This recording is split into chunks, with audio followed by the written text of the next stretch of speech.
જય યોગેશ્વર। આ વિડીયોમાં હું વાત કરવાનો છું એક એવા મહાપુરુષ વિશે કે જેમણે મને અધ્યાત્મના સાગરમાં ડૂબકી લગાવતા શીખવ્યું, જેમના વિચારો થકી હું ઘણા જ્ઞાની પુરુષોના વિચારોનો અભ્યાસ કરી શક્યો અને એમની જે સમજણ છે તેની સાથે મારી સમજણ એક કરી શક્યો અને એમના વિચારોને હું સમજી શક્યો। એ મહાપુરુષ છે પાંડુરંગ શાસ્ત્રીજી આઠવલે, જેને પરિવારના લોકો પૂજ્ય દાદાજી નામથી ઓળખે છે। આ દેશમાં ઘણા જ્ઞાની પુરુષો થઈ ગયા છે, અત્યારે વર્તમાનમાં પણ છે અને ભવિષ્યકાળમાં પણ આવા જ્ઞાની પુરુષો ભારતની ધરતી જન્મ આપતી રહેશે। પરંતુ જ્ઞાની પુરુષોમાં પણ બે પ્રકારના પુરુષો હોય છે। એક એવો જ્ઞાની હોય છે કે જે જ્ઞાન પ્રાપ્ત કર્યા પછી ચૂપ થઈ જાય છે, એ વ્યક્તિ સમાજમાં નીકળતો નથી। એ વ્યક્તિ એવું માને છે કે જેમને પણ જ્ઞાન પ્રાપ્ત કરવું હશે એ કોઈ પણ જગ્યાએ જઈને પ્રાપ્ત કરી લેશે, એના માટે મારે કોઈક વિશેષ પ્રયત્ન કરવાની જરૂર નથી।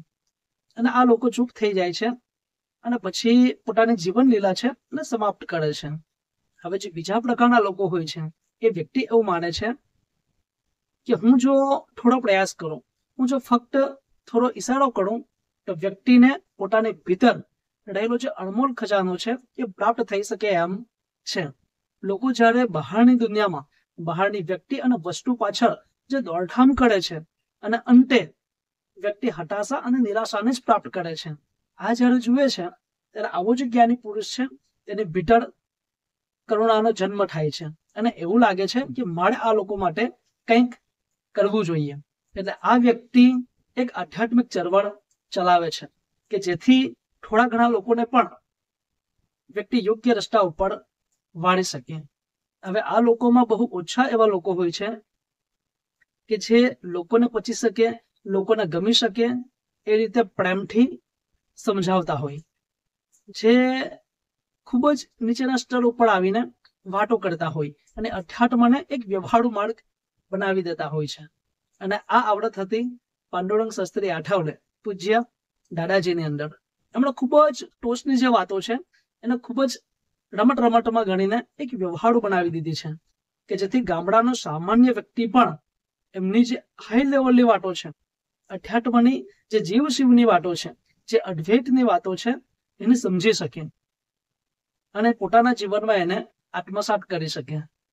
અત્યારે ઘણા બધા લોકો અત્યારે વર્તમાન સમયમાં જે જ્ઞાની લોકો છે એની પાસે જાય છે, એમની સાથે મીટિંગ પણ કરે છે, તમને યુટ્યુબ ઉપર એમના વિડીયો પણ જોવા મળશે।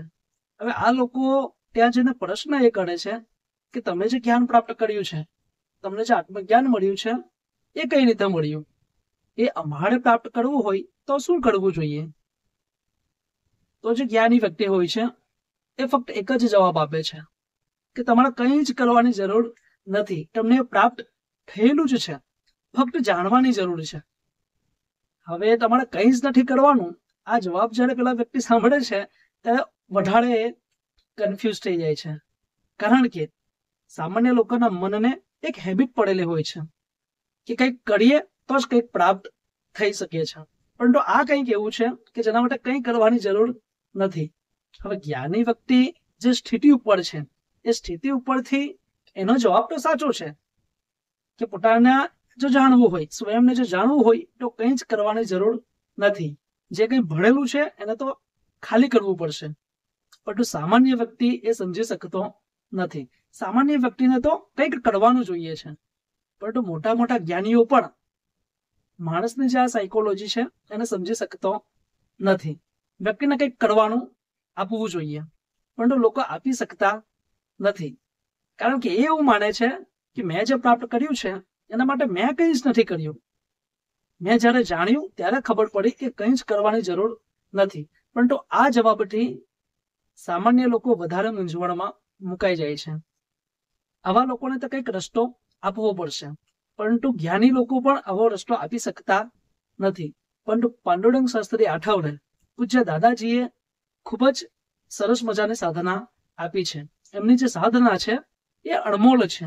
પૂજ્ય દાદાજી જ્યારે સ્વદેહે હાજર હતા ત્યારે પણ આ સાધના જે છે એ ખૂબ જ કારગર હતી અને અત્યારે સ્વદેહ હાજર નથી, છતાં પણ એ સાધના એટલી જ કારગર છે જો આપણે સમજણપૂર્વક આ સાધના કરી શકીએ.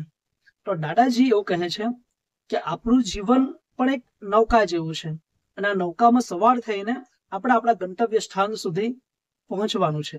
આપણે સ્વયંનો અનુભવ કરવાનો છે, આપણે પરમાત્માનો અનુભવ કરવાનો છે. જીવ મટીને શિવ થવાનું છે અને આ ફક્ત મનુષ્ય દેહમાં જ થઈ શકે છે. એટલે જીવન એક નૌકા સમાન છે. જેવી રીતે નૌકાને આપણે જો આગળ ધપાવવી હોય તો બે હલેસાની જરૂર પડે છે. કોઈ પણ એક હલેસું હલાવીશું તો નૌકા આગળ વધી શકશે નહીં. તેવી જ રીતે પૂજ્ય દાદાજી એવું કહે છે કે આ જીવનરૂપી નૌકાને જો આપણે વિકસિત કરવી હોય, જો જીવ મટીને આપણે શિવ થવું હોય તો એ માટે મુખ્યત્વે બે હલેસા જરૂરી છે.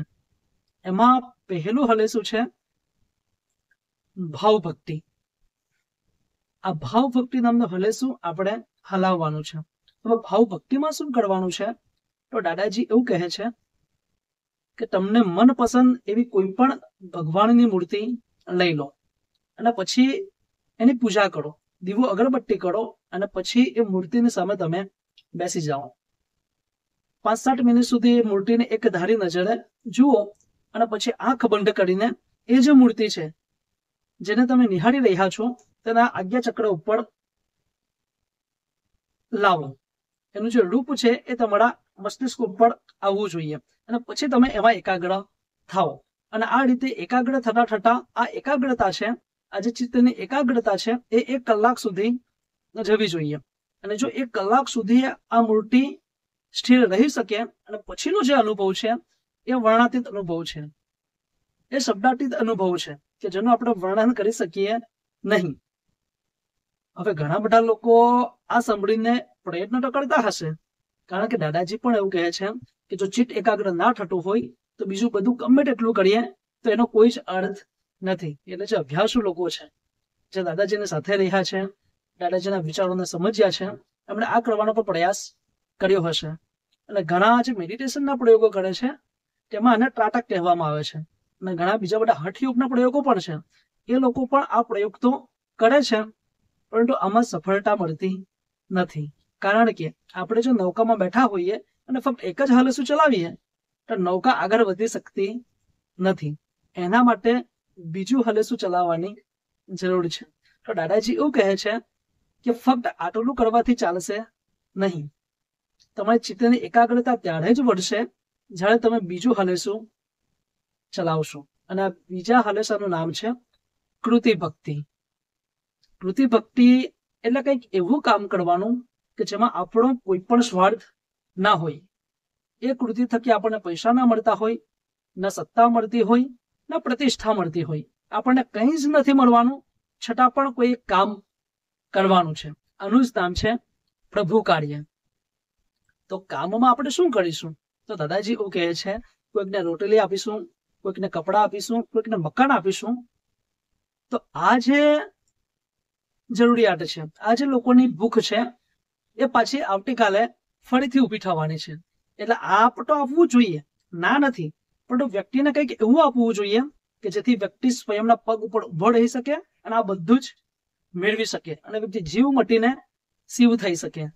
અને આવું થઈ શકે છે ફક્ત અને ફક્ત સદવિચારો થકી. એટલા માટે સદવિચારો સ્વયંના જીવનમાં આત્મસાત કરવા અને લોકો સુધી લઈ જવા, આનું જ નામ છે સાચું પ્રભુ કાર્ય.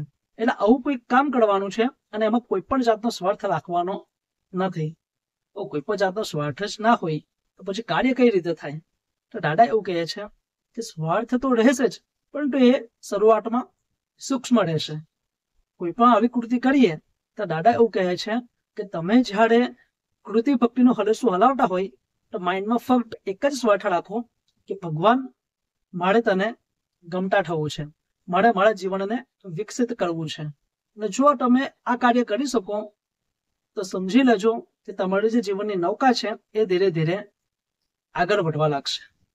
એટલે દાદા કહે છે કે 2 હલેસા હલાવવાની જરૂર છે. એક છે કૃતિ ભક્તિ અને બીજું છે ભાવ ભક્તિ. હવે સમાધિ અવસ્થાનો અનુભવ ત્યારે જ થાય છે કે જ્યારે આપણા માઇન્ડમાં, જ્યારે આપણા મનને કોઈ પણ જાતની ઈચ્છા ન હોય, જ્યારે વ્યક્તિ ઈચ્છા રહિત થઈ જાય છે, ત્યારે એનો સમાધિ અવસ્થામાં પ્રવેશ થઈ જાય છે. હવે ઘણા બધા લોકો ધ્યાનના પ્રયોગ કરતા હશે, મેડિટેશન કરતા હશે, ઘણા લોકો હઠયોગની ઘણી બધી વિધિ કરતા હશે અને આંખ બંધ કરીને લોકો બેસતા હશે. પરંતુ જેટલા પણ લોકો આવા જે પ્રયોગો કરે છે એના પાછળ કોઈક ને કોઈક ઈચ્છા લઈને બેસે છે. એમાંથી જે મોટા ભાગના લોકો છે એમને તો સિદ્ધિઓ જોઈતી હોય છે. એમને એવું લાગે છે કે મારો ધ્યાનમાં પ્રવેશ થશે અને મને અલગ અલગ સિદ્ધિઓ મળશે અને પછી હું વિશ્વ વિખ્યાત થઈ જઈશ. જો આવી ઈચ્છા લઈને બેસીશું તો પણ સમાધિમાં પ્રવેશ શક્ય નથી. હવે ઘણા લોકો પછી એવા હશે કે જેને આત્મજ્ઞાન જોઈતું હશે, ઘણા લોકો એવા હશે જેને ભગવાનના દર્શન કરવા હશે. હવે આવા લોકોને ભગવાનના દર્શન પણ થશે, મૂર્તિનો અનુભવ પણ થશે, પરંતુ સમાધિ અવસ્થામાં પ્રવેશ થઈ શકશે નહીં. કારણ કે જ્યાં સુધી આપણું જે મન છે એ સ્થિર ના થઈ જાય, જ્યાં સુધી આપણું જે મન છે એ ઈચ્છા રહિત ના થઈ જાય, ત્યાં સુધી સમાધિ અવસ્થામાં પ્રવેશ શક્ય નથી. એટલે ઘણા લોકો આંખ બંધ કરીને બેસે તો છે, પરંતુ એના મનને અભ્યાસ જ નથી કે કંઈ જ નથી મળવાનું છતાં પણ બેસવાનું છે. જો કંઈ જ નથી મળવાનું છતાં પણ બેસતા આપણને આવડી ગયું તો સમજી લો કે આજે અને અત્યારે જ આપણો સમાધિ અવસ્થામાં પ્રવેશ થઈ જશે. પરંતુ આપણા મનને આવો કોઈ જ અભ્યાસ નથી. એટલા માટે દાદાજી એવું કહે છે કે તમે ભાવ ભક્તિ તો કરશો, ચિત્ત એકાગ્ર કરવા માટે બેસશો પણ ખરા, પરંતુ કોઈક ને કોઈક ઈચ્છા લઈને તમે બેસશો અને જ્યાં સુધી કોઈ ઈચ્છા હશે ત્યાં સુધી મન તમારું સ્થિર થશે નહીં. એટલા માટે એમણે એવું કહ્યું કે હવે બીજું હલેસું હલાવો અને એ છે કૃતિ ભક્તિ. કૃતિ ભક્તિ કરી કરીને મનને ટેવ પાડો કે કંઈ જ નથી મળવાનું છતાં પણ મારે કોઈ કાર્ય કરવાનું છે. જો સતત વર્ષો સુધી આપણે આ કામ કરી શકીએ કે કંઈ જ નથી મળવાનું છતાં પણ મારે કામ કરવાનું છે, તો મનનો જે સ્વભાવ છે એ ધીરે ધીરે બદલાવા લાગશે. આપણું જે મન છે એ ધીરે ધીરે વિકસિત થવા લાગશે. આપણા મનને અભ્યાસ થશે કે કંઈ જ નથી મળવાનું છતાં પણ મારે કામ કરવાનું છે. ફળની ઈચ્છા નથી રાખવાની, ફળની ઈચ્છા ભગવાન ઉપર છોડવાની છે. ભગવાન તું જે આપશે એ મારે તો કામ કરવાનું છે. જો આવો કર્મયોગ કરીને આપણે જો મનને વિકસિત કર્યું હશે તો મનનો એક સ્વભાવ બનશે કે મારે કંઈ જ નથી જોઈતું છતાં પણ મારે બેસવાનું છે. અને આવો સ્વભાવ જ્યારે મનનો થઈ જાય છે અને આપણે ચિત્ત એકાગ્રતા કરતા રહીએ છીએ ત્યારે એક સમય એવો આવે છે કે જ્યારે આપણે ફક્ત આંખ બંધ કરીને બેસીશું અને આ ભીતર કોઈ ઈચ્છા ના હશે, ત્યારે આપણો સ્વની અંદર પ્રવેશ થઈ જશે, ત્યારે આપણો આત્મ સાક્ષાત્કાર આપણને થશે. એટલા માટે દાદા કહે છે કે બે હલેસા હલાવવાની જરૂર છે.